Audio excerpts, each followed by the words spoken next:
Hello friends, welcome back to the new video guys. Today guys we are going to talk about guys Poco phone setting guys. In this video guys we will talk about guys Bluetooth setting in our Poco phone guys. In this video guys I will show you guys how can you guys connect guys your Bluetooth speaker to your Poco phone. Friends, you want to connect your Bluetooth speaker to your Poco phone. So friends, you can connect, and guys now let's see how to connect it. So friends, first of all guys we will on our phone setting to connect our Bluetooth speaker friends. So friends, you can see this type of settings. So you will have to click on guys your Bluetooth setting friends. So we will on it, and first guys we will guys on guys our Bluetooth speaker friends.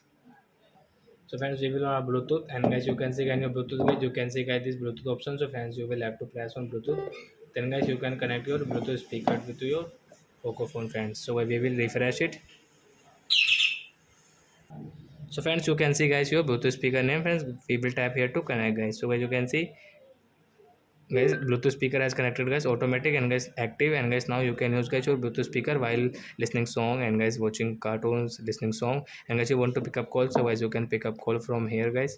So I hope friends you have understood how to connect Bluetooth speaker to our Poco phone. So that's it guys, thanks for watching guys. Now we will meet on next video. Bye bye friends.